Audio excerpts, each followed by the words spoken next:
Boa noite a todos. Somos do grupo G5.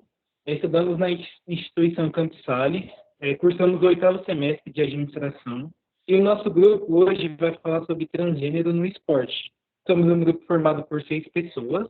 Giovana Silva, Milena Silva, Mônica Nunes, Nicole Luiz, Luziel Pereira e Valesca Silva. O nosso projeto ele tem algumas palavras-chave, dentre eles transgênero, inclusão, profissionais, competições, esporte e preconceito. A questão da participação de pessoas trans no esporte ela é bem complexa e gera debates intensos.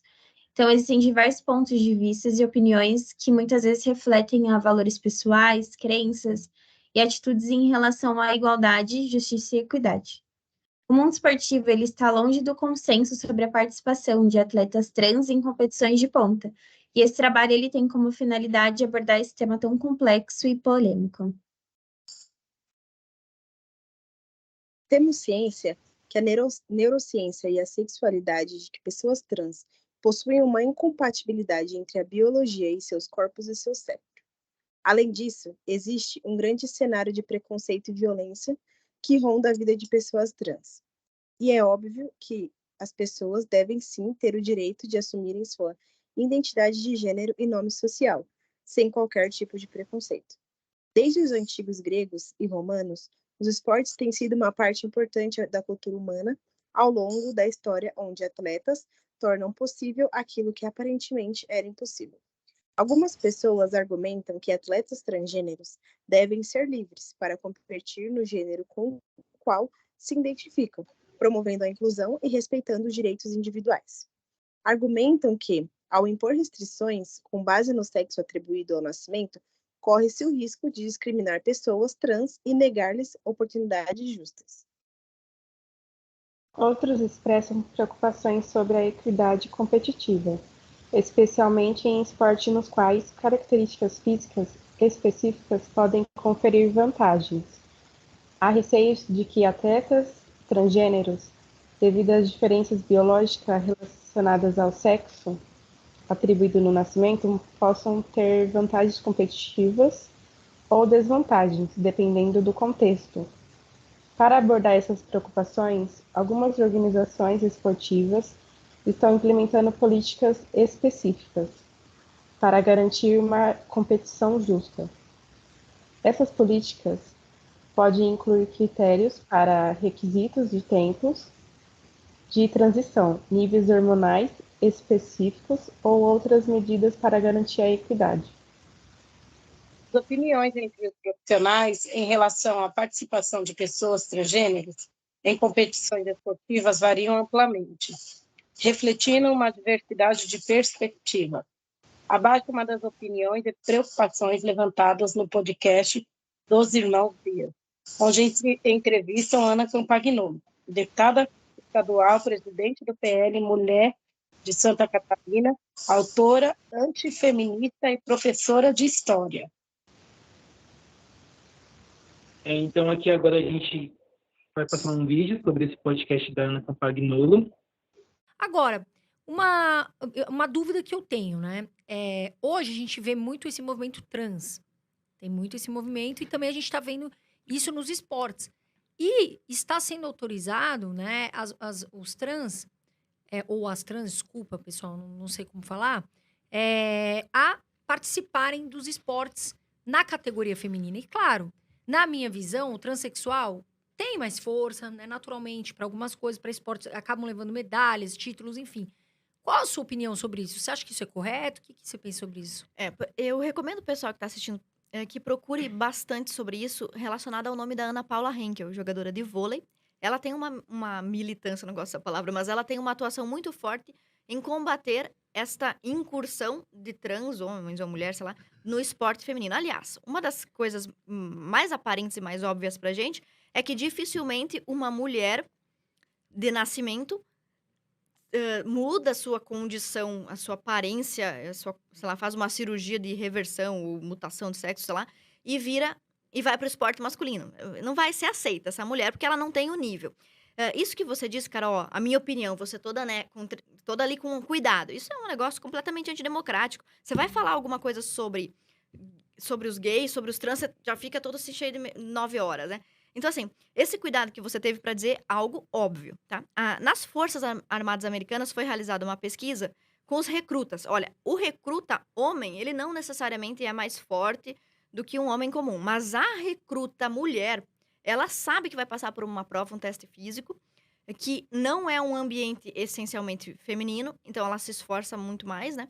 Então, a recruta mulher e o recruta homem das Forças Armadas foram avaliados fisiologicamente, fisicamente, e se descobriu neste relatório das Forças Armadas que a mulher da cintura para cima tem 55% da força de um homem, considerando a recruta média e o recruta médio.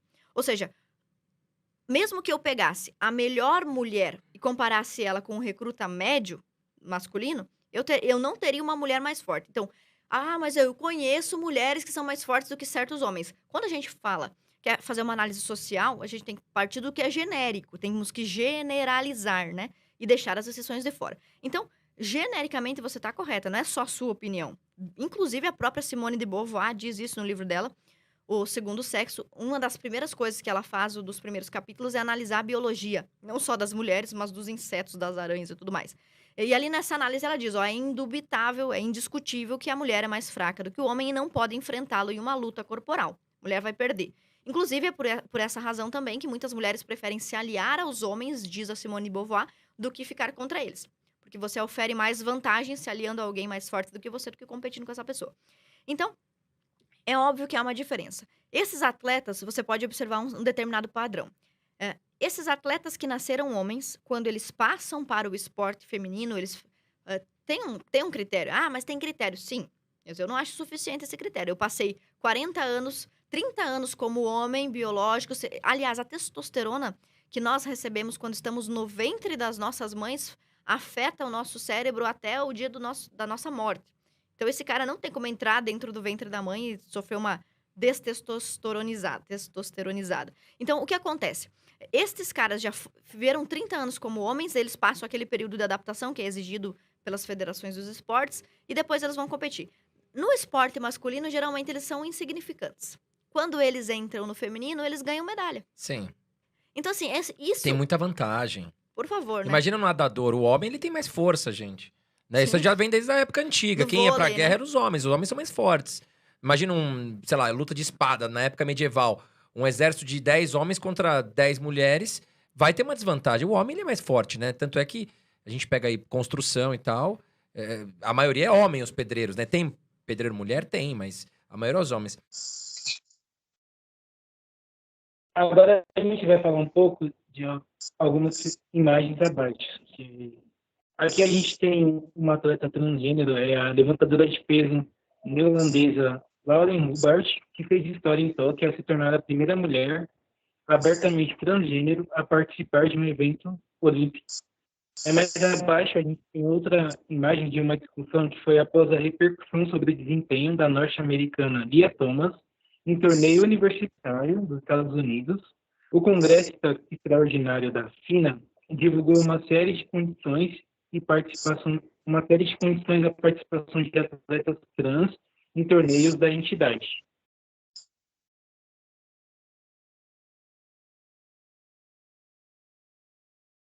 Então, a representatividade no esporte é fundamental para inspirar e motivar indivíduos, independente de gênero ou identidade. A diversidade do cenário esportivo contribui para quebrar estereótipos e promover a igualdade, a compreensão e a aceitação da diversidade de identidades de gênero, bem como o enfrentamento de preconceitos e discriminações, são desafios contínuos. E é fundamental envolver uma variedade de vozes, incluindo atletas, profissionais de saúde, cientistas e defensores dos direitos humanos, para encontrar soluções que equilibrem a inclusão e a equidade competitiva. O debate sobre a participação de atletas transgêneros em competições esportivas reflete a complexidade dessa questão e as opiniões podem evoluir à medida de mais informações e pesquisas se tornam disponíveis.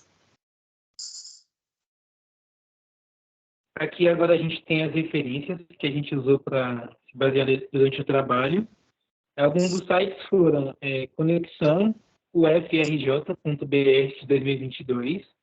A gente também usou a CCN Brasil como fonte de pesquisa.